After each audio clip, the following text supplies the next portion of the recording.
बातमी बदलत्या महाराष्ट्राची, बातमी राजकीय वर्तुळातली, बातमी आठवणीतली, बातमी मंत्रालयातली, बातमी वारकऱ्यांची आणि बातमी आपल्या महाराष्ट्राची. आपला महाराष्ट्र तेज महाराष्ट्र. पाहत रहा तेज महाराष्ट्र न्यूज. आटपाडीतील प्रसिद्ध जवळे ज्वेलर्स आणि जवळे मल्टीपर्पज हॉलचे संचालक प्रसाद जवळे यांच्यावर एका महिलेने जबरदस्तीने वारंवार शारीरिक संबंध ठेवण्याचा आरोप करत केला गुन्हा दाखल. सांगली जिल्ह्यातील आटपाडी तालुक्यातून एक धक्कादायक आणि संतापजनक प्रकार समोर आला आहे. ज्या व्यक्तीवर नागरिकांनी विश्वास ठेवून आपल्या कुटुंबातील महिलांना दागिने खरेदीसाठी पाठवलं, त्याच व्यक्तीवर आता गंभीर लैंगिक अत्याचाराचे आरोप झाले आहेत. आटपाडीतील प्रसिद्ध जवळे ज्वेलर्स आणि जवळे मल्टीपर्पज हॉलचे संचालक प्रसाद जवळे यांच्यावर एका महिलेने जबरदस्तीने वारंवार शारीरिक संबंध ठेवण्याचा आरोप करत आटपाडी पोलीस ठाण्यात गुन्हा दाखल केला आहे.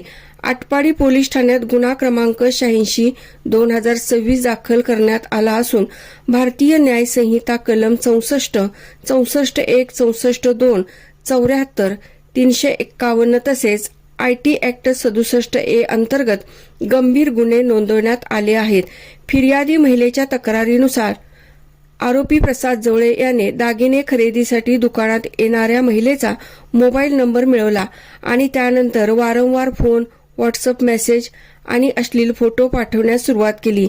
तक्रारीत पुढे म्हणले आहे की महिलेला व्हिडिओ व्हायरल करण्याची धमकी देत आटपाडी आणि गोवा येथे बोलावून जबरदस्तीने वारंवार शारीरिक संबंध ठेवले. ही घटना ऑक्टोबर 2025 पासून 24 फेब्रुवारी 2026 दरम्यान घडल्याचा आरोप करण्यात आला आहे. या प्रकरणात आटपाडी पोलीस ठाण्यात मध्यरात्री गुन्हा दाखल करण्यात आला असून तपास पोलीस निरीक्षक विनय बहिर करीत आहेत. आटपाडी तालुक्यात जवळे ज्वेलर्स आणि जवळे हॉल हे एक परिचित व्यावसायिक नाव मानले जाते. मात्र आता अशा गंभीर आरोपांमुळे ग्राहकांच्या विश्वासावर मोठे प्रश्नचिन्ह निर्माण झाले आहे. स्थानिक पातळीवर या घटनेबाबत चर्चा रंगू लागल्या असून व्यावसायिक प्रतिष्ठेच्या आडून महिलांचा गैरफायदा घेतला जातोय का, असा सवालही उपस्थित केला जात आहे. आटपाडी तालुक्यातील या प्रकरणामुळे मोठी खळबळ उडाली असून पोलीस तपासात नेमकं सत्य काय समोर येतं हे पाहणं महत्त्वाचं ठरणार आहे. दरम्यान महिलांच्या सुरक्षिततेच्या दृष्टीने अशा प्रकरणांमध्ये कठोर कारवाईची मागणी नागरिकांकडून होत आहे. तेज महाराष्ट्र न्यूजसाठी प्रशांत देशमुख, आटपाडी.